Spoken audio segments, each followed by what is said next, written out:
اٹھائیے ایک روایت حضرت ابو دردہ رضی اللہ عنہ فرماتے ہیں، مسند امام احمد بن حنبل کی یہ روایت، جب نبی کا وصال ہو گیا حضرت بلال حبشی مدینہ منورہ چھوڑ کر ملک شام میں آباد ہو گئے۔ ایک مدت کے بعد اللہ کے نبی خواب میں تشریف لائے، بلال حبشی نے نبی کے چہرے کو خواب میں دیکھا۔ اللہ کے نبی نے ارشاد فرمایا، یا بلالو ما هذه الجفوہ الم یعنی ان تزورنی فبکا بکاء کثیرا ورکب راحلتہ۔ اے بلال حبشی، یہ کیا ظلم ہے؟ کیا میری یاد تم کو نہیں تڑپاتی؟ میری قبر کی زیارت کے لیے مدینہ منورہ نہیں آؤ گے؟ جب تک میں مدینہ میں حیات ظاہری کے ساتھ تھا، ایک خادم اور غلام کی طرح ہمیشہ میرے پیچھے پیچھے رہتے تھے، اور آج میں قبر اطہر میں آ گیا ہوں تو تم ملک شام میں آ گئے ہو، میری قبر کی زیارت کے لیے نہیں آؤ گے؟ بلال حبشی کی آنکھ کھلتی ہے، زار و قطار رو رہے ہیں، پھوٹ پھوٹ کر رو رہے ہیں۔ بلال حبشی نے یہ نہیں سوچا خواب میں آنے والا کوئی اور ہوگا، نبی نہیں ہوں گے، اس لیے کہ وہ صحابی تھے، وہابی نہیں تھے۔ ان کا یہ عقیدہ تھا کہ اگر خواب میں بھی نبی آئیں تو وہ نبی ہی ہیں، نبی کی شکل و صورت میں کوئی دوسرا نہیں ہو سکتا، کیونکہ اللہ کے نبی نے ارشاد فرمایا، من رانی فی المنام فقد رانی فإن الشیطان لا یتمثل بی۔ جس نے مجھ کو خواب میں دیکھا اس نے حقیقتاً مجھے کو دیکھا، کیونکہ شیطان کو بھی یہ پاور اور اختیار نہیں کہ نبی کی شکل و صورت اختیار کر۔ بلال حبشی گھوڑا منگاتے ہیں، گھوڑے پر سوار ہوتے ہیں اور مدینۃ الرسول کے لیے نکل پڑتے ہیں۔ جب مدینہ منورہ پہنچے، گھوڑے سے نیچے آئے، قبر نبی پر حاضر ہوئے، صحابہ کا مجمع عام ہے، بلال حبشی پھوٹ پھوٹ کر رو رہے ہیں اور قبر نبی پر اپنا ہونٹ رکھے ہوئے ہیں۔ جب قبر پر ہونٹ رکھا جائے گا تو بتاؤ بوسا کا معنی پایا جائے گا کہ نہیں پایا جائے گا؟ یہ اس بات کی دلیل ہے کہ نبی کی قبر کو بوسا دینا یہ شرک اور بدعت نہیں ہے، بلکہ بلال حبشی کی سنت ہے۔ اور آپ حج کے لیے جائیں گے تو نجدی وہابی وہاں چھوٹا چھوٹا پمفلٹ بانٹیں گے کہ جب حج کے لیے آؤ تو صرف حج کی نیت سے آؤ، نبی کی قبر کی زیارت کی نیت سے سفر کرنا ناجائز و حرام۔ میں آپ سے پوچھتا ہوں، بلال حبشی نے ملک شام سے مدینہ منورہ کا سفر کس نیت سے کیا تھا؟ تجارت کی نیت سے، بزنس کی نیت سے، کسی سے ملاقات کرنے کے لیے نہیں، صرف اور صرف نبی کی قبر کی زیارت کی نیت سے سفر کیا تھا۔ یہ اس بات کی دلیل ہے کہ نبی کی قبر کی زیارت کی نیت سے سفر کرنا یہ ناجائز و حرام نہیں، بلکہ بلال حبشی کی سنت ہے۔ اور اس سنت پر پوری مضبوطی سے اعلیٰ حضرت امام احمد رضا عمل کرتے ہوئے نظر آتے ہیں۔ جب اعلیٰ حضرت دوسری بار باطنی کشش کی بنیاد پر بغیر کسی منصوبہ اور پلان کے زیارت حرمین طیبین کے لیے نکلے تو لوگوں نے پوچھا حضور کہاں جا رہے ہیں؟ تو اعلیٰ حضرت فرماتے ہیں گنبد خضرا کا دیدار کرنے جا رہا ہوں، روضہ اقدس کی زیارت کے لیے جا رہا ہوں۔ ایک مرید نے کہا حضور آپ تو حج کے لیے جا رہے ہیں، حج کا نام نہیں لیتے، طواف کا نام نہیں لیتے، سعی کا نام نہیں لیتے، وقوف کا نام نہیں لیتے، رمی جمرات کا نام نہیں لیتے۔ اعلیٰ حضرت فرماتے ہیں ہندوستان سے وہاں جانے کا مقصد صرف اور صرف یہ ہے کہ گنبد خضرا کا دیدار ہو جائے، روضہ اقدس کی زیارت ہو جائے، اور جب اس مقصد سے وہاں پہنچ جاؤں گا تو اسی کے صدقے و طفیل حج کی سعادت بھی مل جائے گی۔ اس کے طفیل حج بھی خدا نے کرا دیے۔ اصل مراد حاضری اس پاک در کی ہے، کعبہ کا نام تک نہ لیا، طیبہ ہی کہا، پوچھا تھا ہم سے جس نے کہ نوزاد کدھر۔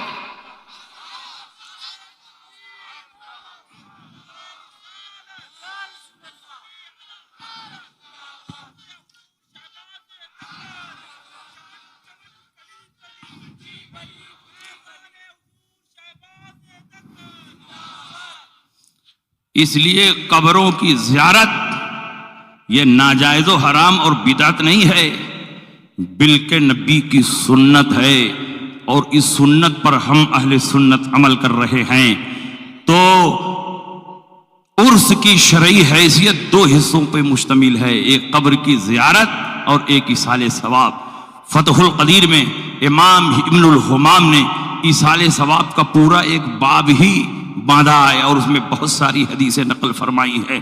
اس میں ایک حدیث یہ بھی ہے، من مر علی المقابر وقرأ قل هو اللہ احد 11 مرۃ ثم وهب اجرها للاموات اوتی من الاجر بعدد الاموات۔ جو کسی قبرستان سے گزرے اور 11 مرتبہ قل هو اللہ شریف پڑھ کر ثم وهب اجرها للاموات اس کا ثواب مردوں کو بخشے تو قبرستان میں جتنے مردے لیٹے ہیں ان کی تعداد کے برابر اس کو ثواب دیا جائے گا۔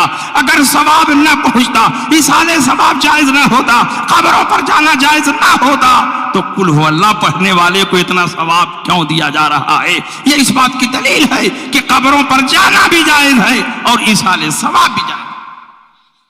اور ایصال ثواب کس کو کہتے ہیں؟ زندوں کے نیک عمل کا ثواب مردوں کو پہنچایا جائے۔ آپ نے قرآن کی تلاوت کی اور نیت کری اس کا ثواب حضور شہباز دگن کو پہنچے گا۔ آپ نے قربانی کی اور نیت کی اس کا ثواب رسول اللہ کو پہنچے گا۔ آپ نے صدقہ و خیرات کیا اور نیت کی کہ گھر کے بزرگوں کو پہنچے گا۔ زندوں کے نیک عمل کا ثواب مردوں کو پہنچانا یہی ایصال ثواب ہے، اور ایصال ثواب ایک دو نہیں بلکہ کئی درجن حدیثوں سے ثابت ہے۔ یہ کہتے ہیں کہ قرآن ہم پڑھیں ثواب ہمارے بابا کو ملے، قربانی ہم کریں ثواب ہمارے دادا کو ملے، کھانا ہم پکائیں اور ثواب دوسرے کو ملے، ایسا نہیں ہوگا۔ جو نیک عمل کرے گا اسی کو ثواب ملے گا۔ لیکن آئیے میں آپ کے سامنے بخاری شریف کی صرف 2 حدیث پیش کر رہا ہوں، اس سے ثابت ہو جائے گا کہ ہم حنفیوں بریلویوں کا مذہب کتنا مضبوط اور مستحکم ہے اور بخاری کے مطابق ہے۔ بخاری شریف کی یہ حدیث ہے، ان امراتم من جحینۃ جاءت الی النبی صلی اللہ علیہ وسلم وقالت یا رسول اللہ ان امی نذرت ان تحج فلم تحج حتی ماتت افاحج عنها قال حج عنها۔ ایک عورت جو قبیلہ جوہینا سے تعلق رکھتی تھی نبی کی خدمت میں حاضر ہوئی، کہا یا رسول اللہ میری ماں نے نظر مانی تھی کہ حج کریں گے، حج نہ کر سکی، ان کا انتقال ہو گیا، دنیا سے چلی گئی، کیا اب میں ہی ان کی طرف سے حج کر لوں؟ میری ماں کو ثواب مل جائے گا؟ نبی نے فرمایا حج کر لے، ثواب مل جائے گا۔ دوسری حدیث ان امرأة من خزام جاءت الى النبي صلی اللہ علیہ وسلم وقالت یا رسول اللہ ان فریضۃ اللہ ادرکت بی شیخا کبیرا لا يثبت على الراحلہ افاحج عنہ قال حج عنہ وذلك فی حجۃ الوداع۔ ایک عورت جو قبیلہ خزام سے تعلق رکھتی تھی نبی کی خدمت میں حاضر ہوئی، کہا یا رسول اللہ میرے باپ بالکل بوڑھے ہو چکے تھے، سواری پر بیٹھنے کی طاقت اور قدرت نہیں تھی، اسی لیے وہ حج کو نہ گئے اور ان کا انتقال ہو گیا، کیا میں ہی اپنے باپ کی طرف سے حج کر لوں؟ میرے مرے ہوئے باپ کو ثواب مل جائے گا؟ نبی نے فرمایا حج کر لے، ثواب مل جائے گا۔ یہ حجۃ الوداع کا واقعہ ہے۔ غور کیجئے، پہلی حدیث میں حج لڑکی کر رہی ہے اور ثواب اس کی مری ہوئی ماں کو مل رہا ہے، دوسری حدیث میں حج لڑکی کر رہی ہے اور ثواب اس کے مرے ہوئے باپ کو مل رہا ہے۔ یہ اس بات کی دلیل ہے کہ زندوں کے نیک عمل کا ثواب مردوں کو پہنچتا ہے، اور اسی کا نام ایصال ثواب ہے اور اسی کا نام فاتحہ۔ یہ کہتے ہیں ثواب نہیں پہنچتا ہے، تو میں کہتا ہوں تم ٹھیک ہی کہتے ہو، تمہارا نہیں پہنچتا،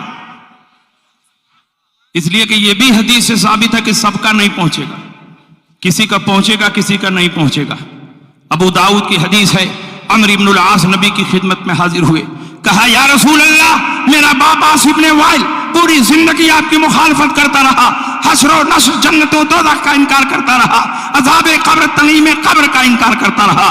یا رسول اللہ بار بار آپ نے کلمہ پیش کیا، اس نے آپ کا کلمہ نہیں پڑھا، آپ کے معجزات و کمالات دیکھے مسلمان نہیں ہوا، کافر تھا، کفر پر مرا، لیکن جب مرنے لگا مجھ کو بلایا، میرے چھوٹے بھائی ہشام کو بلایا، کہا دیکھو میں نے ہمیشہ محمد کی باتوں کا انکار کیا ہے، لیکن اب دنیا سے جا رہا ہوں تو بڑا ڈر لگ رہا ہے، کہیں وہاں حساب و کتاب نہ شروع ہو جائے تو میرے پاس بچنے کا کیا ذریعہ ہوگا، اس لیے تم دونوں بیٹوں کو وصیت کرتا ہوں کہ میرے مرنے کے بعد 50 غلام میری طرف سے آزاد کر دینا، کہ اگر وہاں حساب و کتاب شروع ہو جائے تو غلاموں کی آزادی وہاں کام آ جائے۔ عمرو بن العاص نے پوچھا یا رسول اللہ میں مسلمان ہو چکا ہوں، آپ کا کلمہ پڑھتا ہوں، میرے باپ نے ایسی وصیت کی ہے، کیا میں اپنے باپ کے لیے غلام آزاد کروں؟ اور اگر غلام آزاد کر دیتا ہوں تو کیا میرے باپ کو اس کا ثواب مل جائے گا؟ نبی نے فرمایا، ابو داؤد کے الفاظ ہیں، لو کان مسلمن فاعتقت منہ او تصدقت منہ او حججت منہ بلغہ ذلک، اگر تیرا باپ مسلمان ہوتا اور تم اس کی طرف سے غلام آزاد کرتے، صدقہ و خیرات کرتے، حج کرتے تو اس کو ثواب ملتا، لیکن تیرا باپ کافر تھا اس لیے اس کو ثواب نہیں ملے گا۔ نبی نے کیا فرمایا؟ اگر مسلمان ہوتا تو ثواب ملتا، لیکن تیرا باپ تو کافر تھا اس لیے ثواب نہیں ملے گا۔